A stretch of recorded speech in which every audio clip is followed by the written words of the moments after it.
All right, welcome back to Unknown and Talented. My name is Jelan Abrams, and today we have a doctor in the house. A doctor in the house.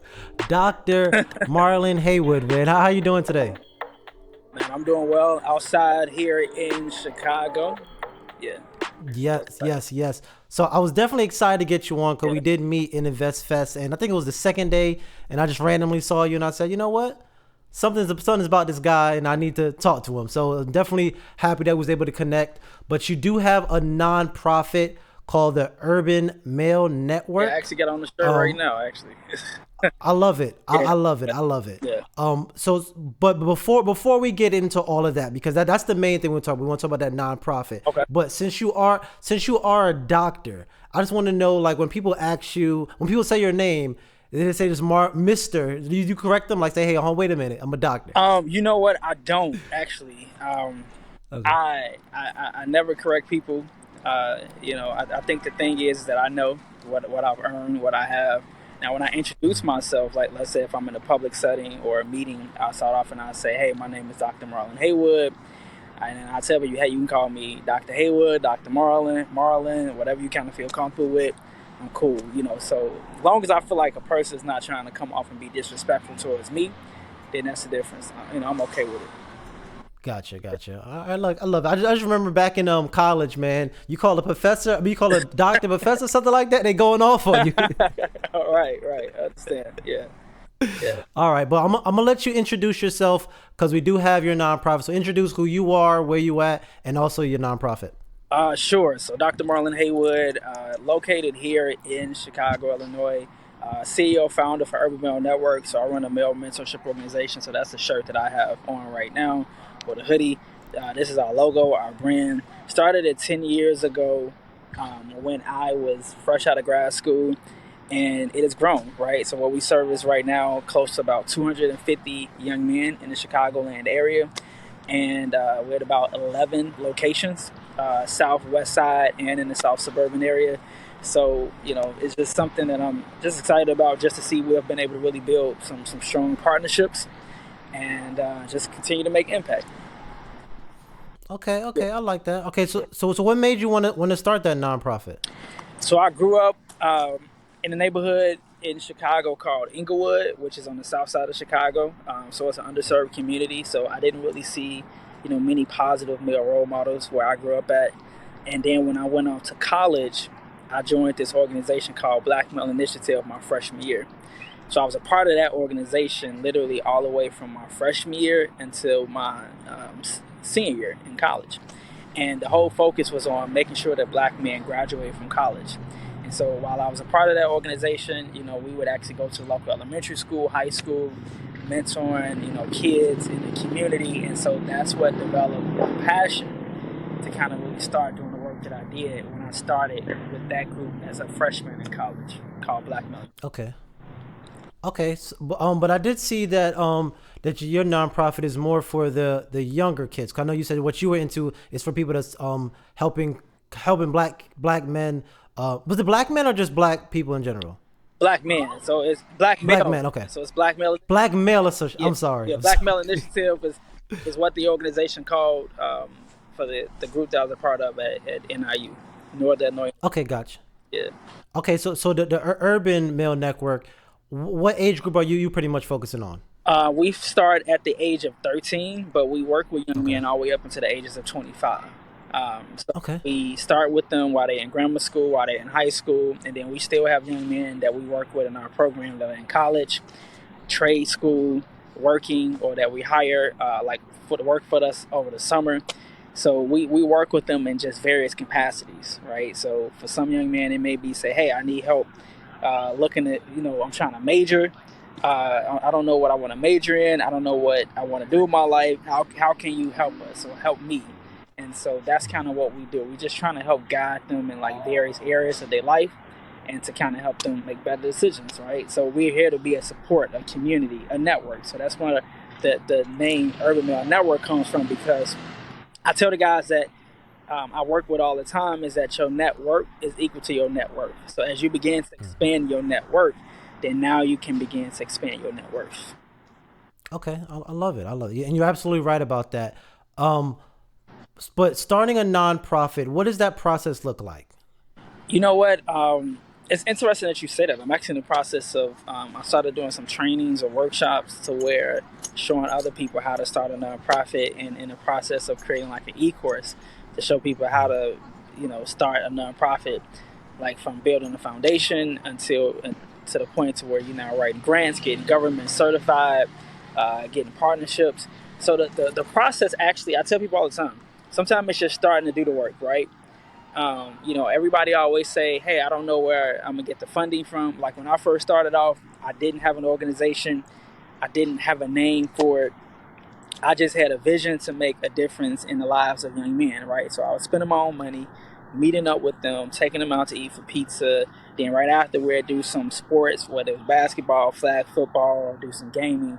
And then from there, it just started to grow, right? So as it was growing, then I said, okay, you know what? I want to get to a place of, making more of an impact. And somebody said, hey, why don't you make this to a nonprofit? I didn't really know the process of how to do it. So once I got the name, I then registered it with the state, and then I had a law firm at that time that helped me to register the organization, to get our tax exempt status with the IRS. Then from there, to kind of do the filing within the state. So whatever state that you're in, first you kind of do your filing of the paperwork to get your tax exempt status through the IRS, and then from there, now you're going into doing your filing, with the state, whatever state that you're located in, to see if that name is available. So then from there, it's like, all right, once you get your paperwork filed, you got all of that stuff together, the real work begins, because now you got to start looking for the money, the board of directors, that you're going to have in your organization to support the work that you're doing. Okay, all right. And so how do you find that money? Because I think about someone just creating a business for, they're finding clients to bring in money. Yeah, But yours is going to be like more donations, or how does that work? that's a great question. So for us, I've actually been able to do a lot of partnerships. So one of our partners is the Obama Foundation. And I was able to kind of really make that connection by just attending the monthly, they have in Chicago here, that through the Obama Foundation, they have what's called monthly convenings through my brother's keeper. So it was an initiative that the Obama Foundation started. So as I was kind of going to those meetings, they share resources. So that's just kind of one example, right? So you have the Obama Foundation, you have in Chicago what's called United Way Metro of Chicago. You have a lot of just community organizations that have all of these community meetings. So what I tell people is that find community meetings or groups or networks that have meetings literally in your community or your city or your state. So then as you're going, what you're going to find out is that these organizations and these community organizations are going to share resources about grants, about opportunities that you can apply for. So we've been able to receive, let's say, state and city and federal grants to support our organization, along with getting corporate sponsorship and donations as well.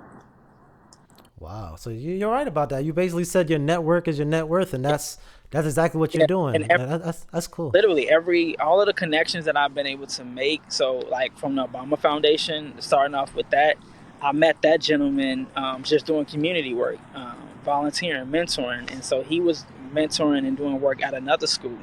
And then when he got to the Obama Foundation, made a connection, right? And then that's how I got connected with that. Nike, we ended up getting a sponsorship through Nike.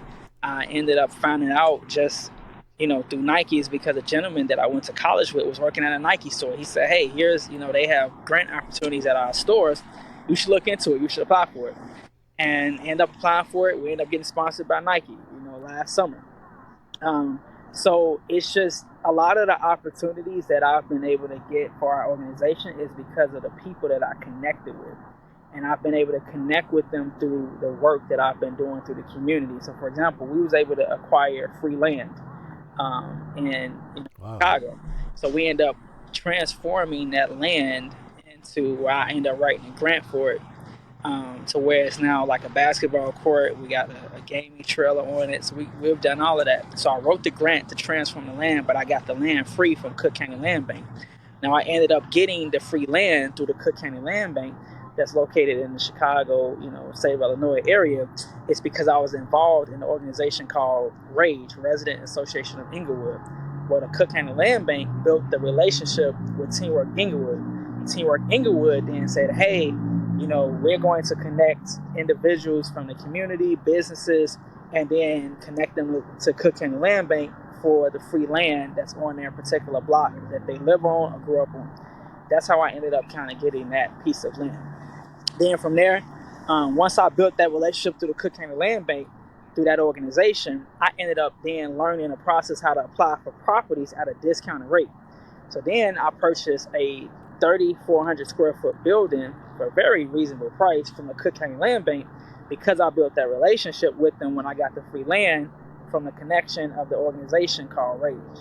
I hope you follow me because I feel like I said a lot with that. No, I'm following you. I'm amazed. I'm just thinking about how we met, and I'm just happy that I stopped you because you're sharing a lot, and I didn't realize how much goes behind the scenes of opening a nonprofit. But you're out here getting free land, you're buying land. I'm very impressed. Yeah. So we have I've been able, and here's the crazy thing, right? So I've been doing this nonprofit work for 10 years, but I never did it full time. I've only been doing this work now. August made 1 full year. I got laid off from my job last August. I was working for another nonprofit. Wow. That nonprofit wanted to take over my organization, my smaller nonprofit, right? When I then said no, I didn't want to come under them.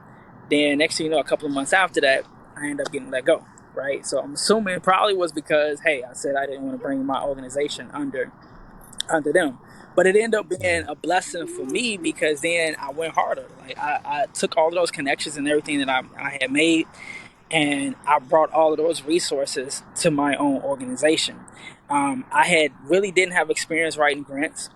And so then from there, I just, started writing and telling our story. And before I knew it, I was like writing grants to purchase land and purchase buildings. And like we ended up getting a van, a 15 passenger van. We purchased a 65 passenger school bus for our organization. We got a cargo trailer that we converted to a game trailer. So that's almost done. So it's a lot. We got a building that we're leasing in the south suburbs of Chicago. We offer boxing, gaming, culinary, basketball. Wow. All of that is through a state grant that I was able to obtain and write. So it's definitely resources and stuff that's out here, and that's through government contracts, right? That's through government grants.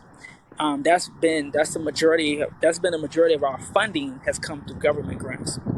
And so, as people have to understand, what I'm learning is that through government funding, is that Black businesses account for less than 1% of government contracts. I think it's like 1 or 2%. Maybe it's 5%, which is still a small number. And the thing is that because a lot of people, especially when you're looking at Black individuals, don't know how to go after government contracts. What a government contracts, you get a government contract for like $1 million, $2 million, $3 million, or whatever. Because again, the government has money that they have to spend.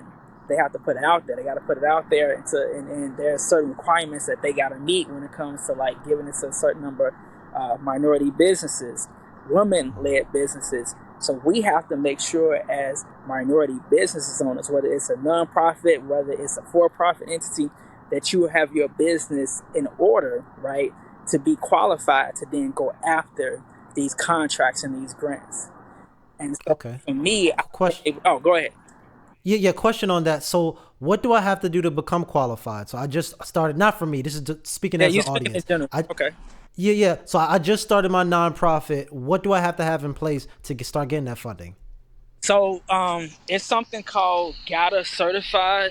And the acronym, I can't even think of what the full acronym and what it stands for at the moment. Okay. Just make sure I get a ticket. Okay. But it's called GATA, so GATA. So whether that is going for a business or a nonprofit, you literally you have to get GATA certified. So getting GATA certified is you got to have like what they call a SAM ID number, a SAM's ID number. Then from there, so there's just specific things that you have to obtain. Then once you kind of meet those particular qualifications, so it takes about a few weeks, maybe like 4 to 6 weeks to kind of go through this process and get certified. Okay. Once you get this SAMS ID number, you get GATA certified, then it allows you then from there to now be able to go apply for federal, state, and city grants and contracts. Now that's very important because that's where you can kind of get those big contracts. Whether let's say to them a $300,000, $400,000 contract may be small to them because there are some people getting government contracts in the millions, like legit, like multi-million Wow. dollar government contracts. So you got to think about it as a small business. If you get 400 something thousand dollars and you get that contract, now you're able to pay yourself, which you write in there, and then you're able to say, "Hey, I'm gonna pay this staff to do such and such work," or you can subcontract it out where you get the contract, but then you then get somebody else to really do the work. You paying them to do the work, but you received it, but they're your contractor to actually do the work. You're just kind of like the middleman. So people do that as well. Okay, okay. I love it. I love it. You gave a lot of game. I just want to get more specific in Chicago. So the outside looking in, we hear that Chicago is, very, very violent. That's what we hear. So what is your perspective of that?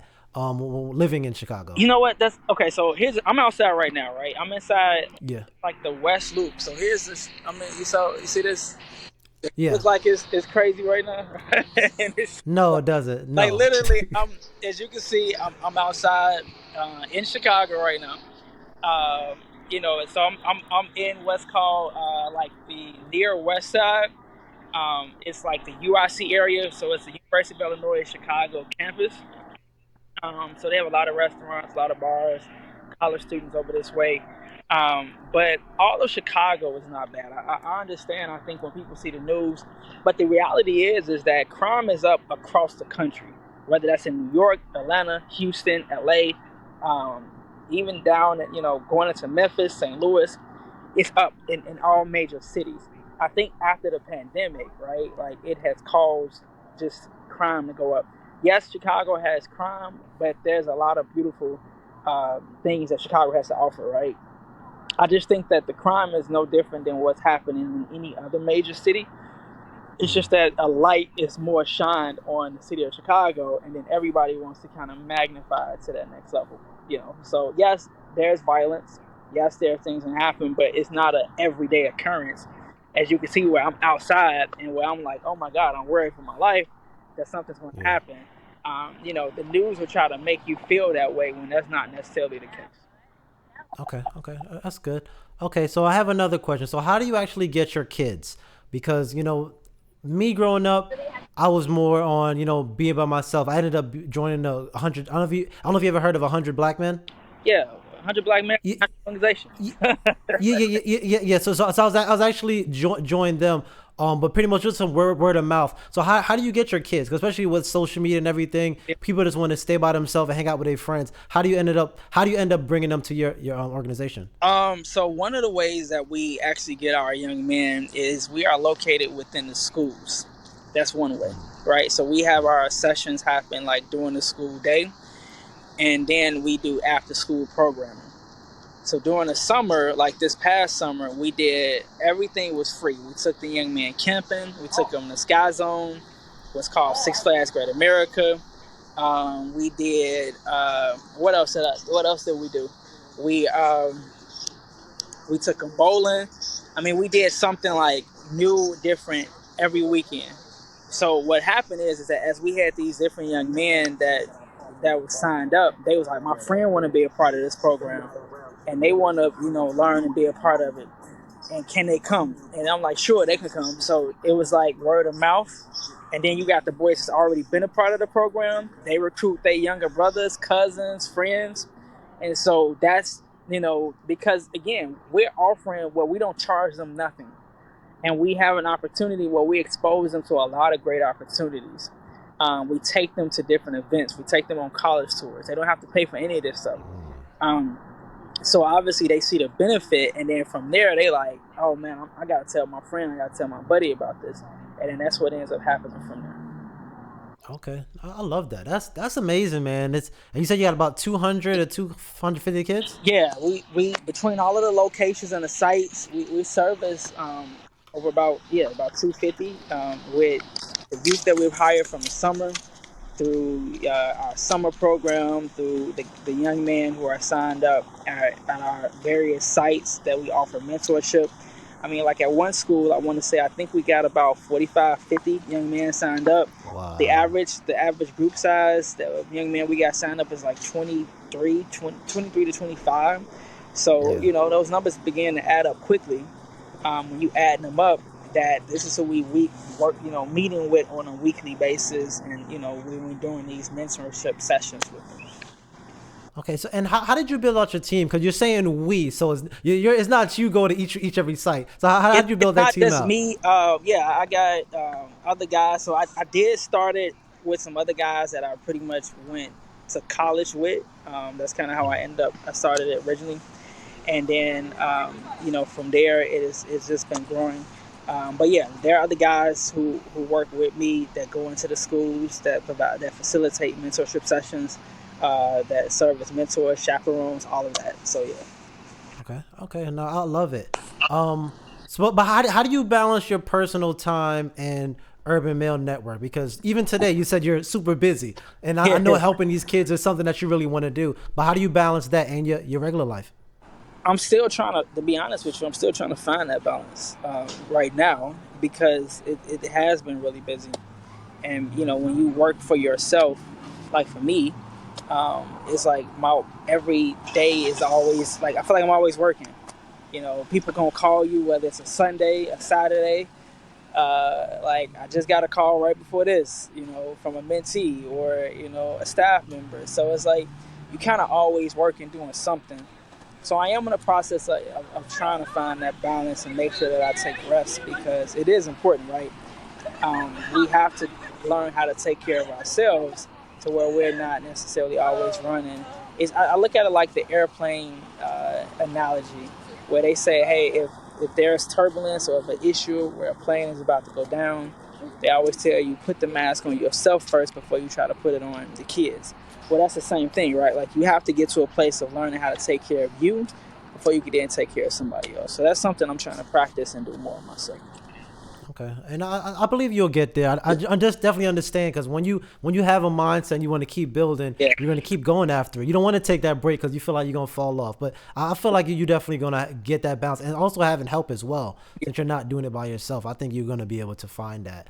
But I want you to talk a little bit about your actual mentee success because I was going through your page and I saw one of your mentees actually was speaking at an event. So to speak more about those success from your mentees. Yeah, you know what? I got mentees who have completed their master's degree, working full-time jobs, who now actually work within the organization. Like I met Wow. them, whether they was in high school, college, and then now they're mentors, giving back, or they are, successful in whatever, different type of industry. So, I mean, that's a beautiful feeling, right? To be able to kind of see that we have mentees who have been successful and just going through the program, and then now they're kind of giving back to others, and they're thankful for us kind of helping them to kind of make it through that journey or make it to that place.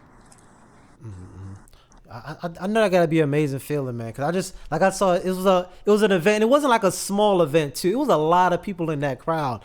So you are also a motivational speaker. Do you actually teach the kids how to be able to talk in front of crowds like that?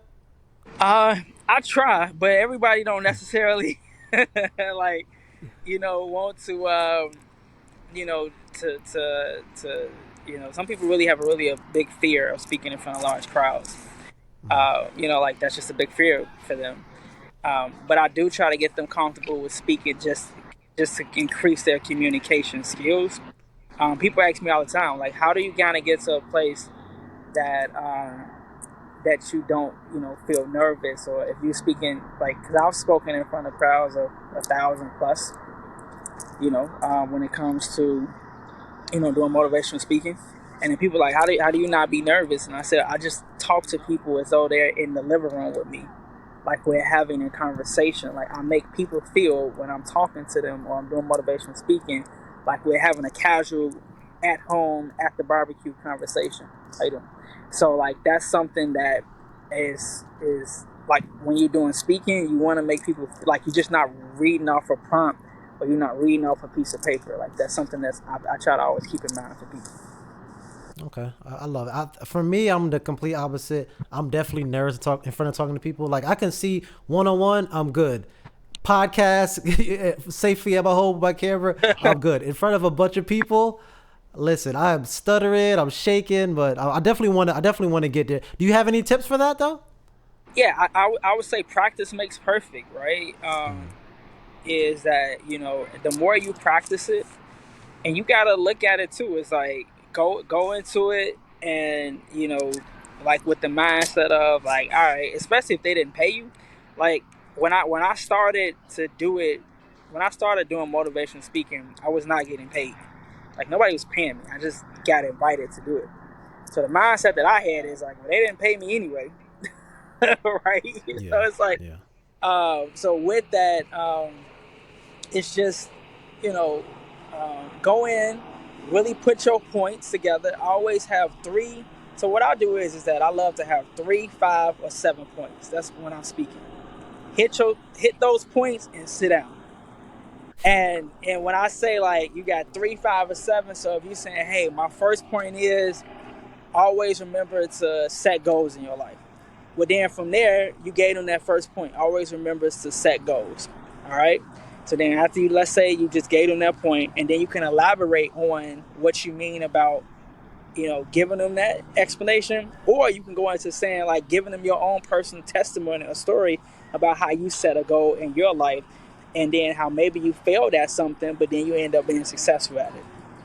So that can be a thing, right? Like just kind of do points to guide you. So you do an intro, your points in the middle, and then you do a conclusion to wrap it up.